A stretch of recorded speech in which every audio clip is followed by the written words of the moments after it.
1절 여호와께서 모세에게 이르시되 너는 돌판 둘을 처음 것과 같이 다듬어 만들라. 내가 깨뜨린 처음 판에 있던 말을 내가 그 판에 쓰리니. 12절 너는 스스로 삼가 내가 들어가는 땅의 주민과 언약을 세우지 말라. 그것이 너희에게 올무가 될까 하노라. 오늘 아침 우리가 이제 출애굽기 34장의 말씀 함께 살펴봅니다.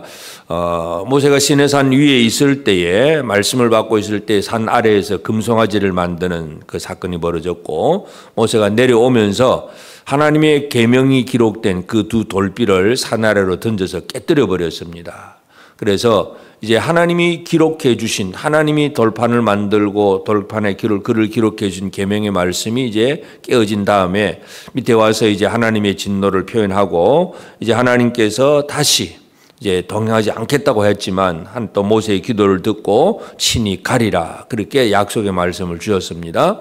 그리고 나서 이제 하나님이 이제 모세에게 주시는 것은 다시 이제 그 돌판을 회복하게 합니다. 그래서 이제는 모세, 네가 이 돌을 잘 다듬어서 두 개의 돌판을 만들어 가지고 올라오라, 그렇게 말씀하고, 그럼 시내산 주변에는 아무도 있지 못하게, 짐승들도 그 앞에서 풀을 뜯지 못하게 하고 모세만 혼자 산 위로 올라가서 이제 하나님의 말씀을 듣게 됩니다. 그러면서 이제 이 34장의 내용은 그렇게 이제 하나님의 말씀을 이제 선포하고 또 증거하는 것을 통해서 새로운 언약을 다시 한번 새롭게 하는 것을 보게 됩니다. 하나님과 하나님의 백성 사이에 제일 중요한 것은 언약의 관계입니다. 이 관계가 끊어지면 아무것도 아닙니다. 하나님과 나 사이에 어떤 관계인가, 언약의 관계인가, 이제 이것을 우리가 잘 살펴봐야 되는데, 이 범죄는, 하나님 앞에 범죄하는 것은 하나님과의 언약을 깨뜨리는 것이고, 이 세상을 좋아하는 사람들은 세상과 언약을 하게 되는 것입니다. 그래서 오늘 우리는 이 땅에서 하나님과 언약을 맺은 사람이 있는가 하면 이 세상의 것들과 언약을 맺은 사람들이 있습니다. 세상의 것과 언약을 맺는다는 얘기 뭐냐 하면, 예를 들어서 저 어떤 우상 숭배자들, 나는 이 신 앞에 가면 내가 복을 받을 수 있을 거다, 그러면서 우상 숭배자가 되든지, 아니면 오직 돈이야 하고 돈만 제일로 여기는, 이 돈이 우상이 되어버린 사람들, 명예와 권력을 탐하는 사람들, 하여튼 이 세상이 주는 것들을 좋아해서 세상을 사랑하며 나가는 자들은 하나님과의 언약이 아니라 세상과의 언약을 가지고 사는 사람들인데, 그런 사람들은 결국은 주의 은혜를 누릴 수가 없습니다. 그래서 이제 이 언약이라고 하는 것이 가장 중요한데, 하나님께서 모세에게 시내산 위로 다시 올라와서 다시 그 십계명의 글자를 기록해 주시겠다고 말씀을 합니다. 준비하고 올라오라. 그리고 이제 올라와서, 이제 모세가 올라왔을 때에 하나님께서 구름 가운데 강림하시면서 또 모세에게 이제 하시는 것, 제일 먼저 하시는 것은 5절에 보면 여호와께서 구름 가운데 강림하사 그와 함께 거기 서서 여호와의 이름을 선포하실세. 여호와의 이름을 선포한다 그랬습니다. 이름을 선포한다. 나는 누구다 하는 얘기. 6절 여호와께서 그의 앞으로 지나시며 선포하시되 여호와라 여호와라 여호와라 여호와라, 그 이름을 선포합니다. 자비롭고 은혜롭고 노하기를 더디하고 인자와 진실이 많은 하나님이다. 그래서 여호와라고 하는 그 이름 명칭, 그것은 바로 자비롭고 은혜롭고 노하기를 더디하신다. 하나님의 사랑, 하나님의 은혜와 긍휼, 이것을 내포한 이름이라는 사실을 얘기합니다. 그러나 또 한 가지는 7절에 보면 인자를 1000대까지 베풀며 악과 과실과 죄를 용서하리라. 그러나 벌을 면제하지는 아니하고 아버지 악행을 자손 3, 4대까지 보응하리라. 여호와 하나님은 이와 같이 은혜를 베풀고 인자를 베풀어 주고 사랑하고 용서를 해줍니다. 그렇지만 무조건 모든 걸 다 용서해 주는 것이 아니라 그 용서의 과정 속에서도 어떤 죄를 지었으면 벌을 면제하지는 않는다. 예, 그래서 우리가 그 야곱을 봐도 야곱이 참 형도 속이고 외삼촌도 속이고 그런 많은 일들을 하다 보니까 결국은 자기 아들들에게 속고 많은 괴로움을 당합니다. 어려운 일이 있다는 얘기는 하나님의 어떤 우리 구원받은 성도들도 용서를 받기는 하지만 어떤 자기의 잘못에 대한 고난, 어려움들 이런 것들은 여전히 있다는 사실을 우리가 알 수가 있습니다. 그래서 하나님의 이름을 선포하고 그리고 모세는 그 앞에 이제 엎드려서 하나님 우리와 함께 하옵소서 이렇게 이제 기도를 합니다. 여기서 이제 10절 여호와께서 이르시되 보라 내가 언약을 세우나니 하나님은 언약을 세운다. 다시 깨뜨려진 언약을 세워주시겠다고 말씀을 합니다. 그러면서 이제 언약을 받은 백성들이 할 일에 대해서 선포를 하는데 제일 먼저 할 일은 뭐냐 하면 이제 그들이 가나안 땅에 들어가면 그 땅의 백성들과는 언약을 세우지 말라 그 말씀입니다. 12절 보면 너는 스스로 삼가 네가 들어가는 땅의 주민과 언약을 세우지 말라. 그것이 너에게 올무가 될까 하노라. 하나님과 언약을 맺은 사람들은 세상의 어떤 다른 것과 언약을 맺지 말라. 그래서 그 가나안 땅에 들어가서 가보면 그 땅에 신들이 있고 그 땅에 신을 섬기는 많은 사람들이 있는데 그런 사람들과 언약을 맺으면 안 된다. 이거 분명히 말씀을 합니다. 그러나 우리는 역사를 보면 이제 모세가 시대 끝나고 여호수아가 정복을 하고 사사시대가 가보면 여전히 그 땅의 백성들과 언약을 맺습니다. 서로 결혼도 하고 서로 주고받고 하면서 결국은 많은 어려운 일이 생긴다는 것은 이 언약의 관계가 어떤 관계인가, 하나님과 제대로 된 언약인가, 이것이 가장 중요하다는 것을 우리가 알 수가 있는데 하여튼 그래서 하나님은 이제 모세에게 미리 말씀을 합니다. 그 가나안 땅에 들어가서 그 사람들, 그 땅의 주민들과 언약을 맺지 말라. 왜냐하면 하나님은 14절 너는 다른 신에게 절하지 말라. 여호와는 질투라 이름하는 질투의 하나님이다. 나는 그거 질투한다. 사랑하기 때문에 이 사랑받는 대상이 다른 것을 사랑하면 질투하신 하나님입니다. 또 15절에도 한 번 더 강조합니다. 너는 삶과 그 땅의 주민과 언약을 세우지 말지니. 그러니까 하나님과 언약을 맺은 사람이 그 땅의 주민과 언약을 맺으면 안 된다는 것, 이것을 분명히 강조를 합니다. 그러면서 그럼 언약의 백성들이 하나님과의 언약을 어떻게 지켜가느냐 하는 얘기, 언약을 다시 한 번 더 상기시키고 내가 언약의 백성이라는 걸 깨닫고 살아가는 삶은 하나님이 주신 절기들을 지켜가는 것에 있습니다. 첫째가 이 무교절을 지키라 18절. 이 무교절이라고 하는 것은 6월절과 바로 이어지는 7일간의 무교절입니다.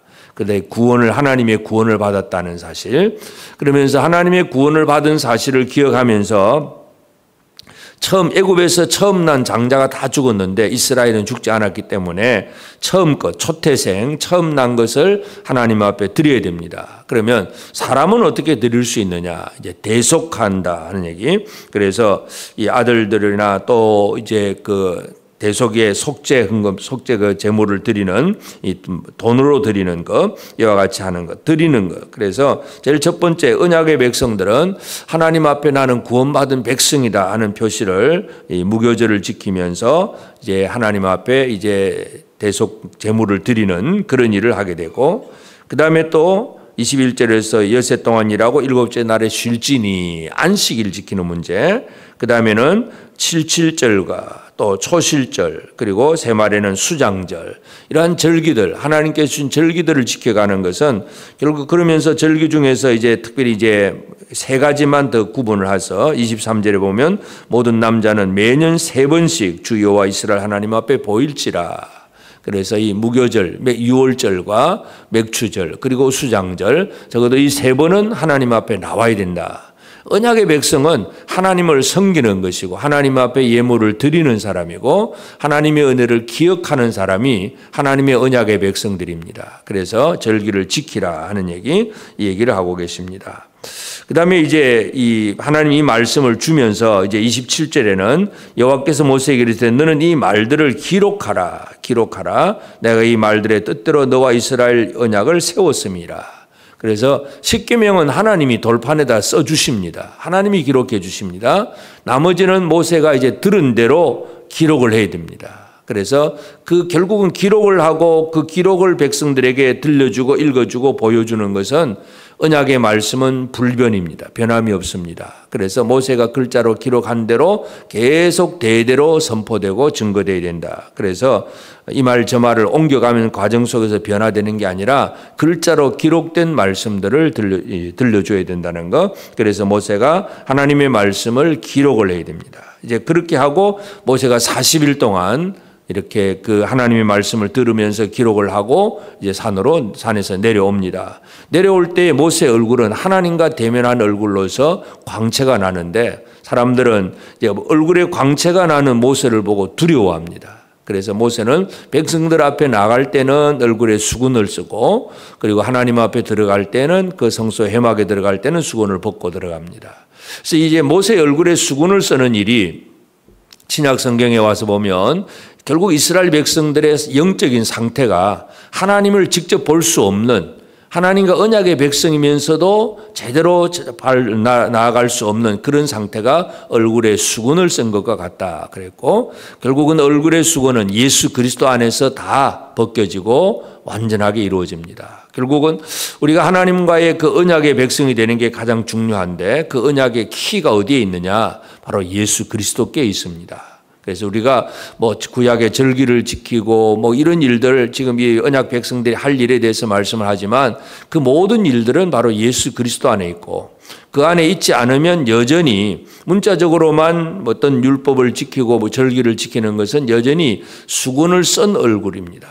뭔가 가려져 있습니다. 말씀은 들려지긴 하는데 전혀 어떤 직접 얼굴과 얼굴을 대면하는 영광의 빛을 바라볼 수 없는 그런 상태다 하는 걸 알 수가 있습니다. 그래서 오늘 이 아침 우리가 이 말씀을 통해서 기억해야 될 걸 제일 첫 번째 나는 하나님과 언약을 제대로 맺은 백성인가 이 부분 그러면서 그 언약을 맺는 데 있어서 우리가 얼굴에 수건을 쓴 채 이제 모세가 얼굴에 수건을 쓴 채 그냥 문자적으로 글자로만 소리로만 말씀을 듣는 사람인가 아니면 하나님의 그 영광의 빛을 바라볼 수 있는 사람인가 오늘 우리가 이것을 다시 한번 기억해야 되겠습니다. 그래서 중요한 것은 세상과 언약을 맺지 않고 하나님과 언약을 맺는 일 그리고 그 하나님 언약의 대상이신 영광의 하나님과 얼굴을 대할 수 있는 것 이것은 예수 그리스도 안에서 완성이 되는 일인데 이 언약의 백성으로서 하나님과 대면할 수 있는 그런 사람으로 살아가는 것이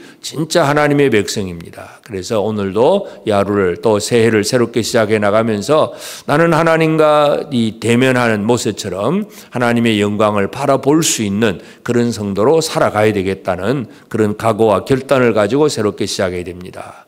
그 얼굴의 수건은 예수 그리스도로 말미암아 벗어집니다. 그래서 예수 안에 있는 생활, 예수님의 말씀이 내 안에 거하는 생활, 바로 그 삶이 언약의 백성임을 다시 한번 기억하고 모세는 글자를 돌판이든지 뭐 양피지든지 그런 데 글자를 기록했지만 하나님은 말씀을 우리 마음과 심령 속에 글자로 기록해 놓습니다. 우리 심령 속에 기록된 하나님의 말씀 예수 그리스도로 말미암아 늘 하나님과의 언약의 백성으로서 제대로 된 삶을 살아내는 복된 우리 모든 성도들 꼭 되어지기를 주의 이름으로 축복합니다. 기도하십시다. 이제 오늘 받은 말씀으로 함께 기도하겠습니다. 우리에게 말씀하시며 언약을 맺어주시는 하나님과 항상 동행하며 하나님의 말씀이 우리의 삶에서 행동으로 나타내는 삶을 살게 하옵소서.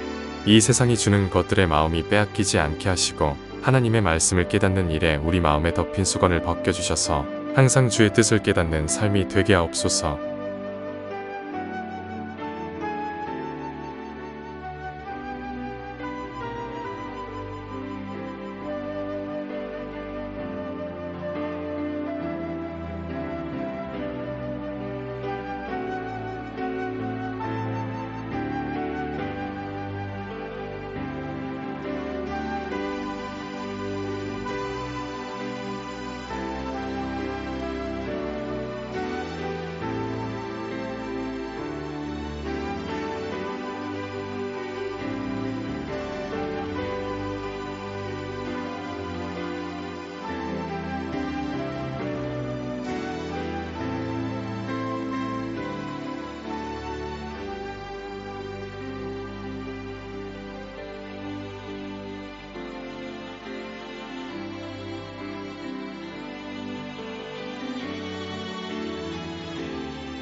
이제 개인의 기도 제목을 가지고 하나님 앞에 기도하시기 바랍니다.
수고하셨습니다.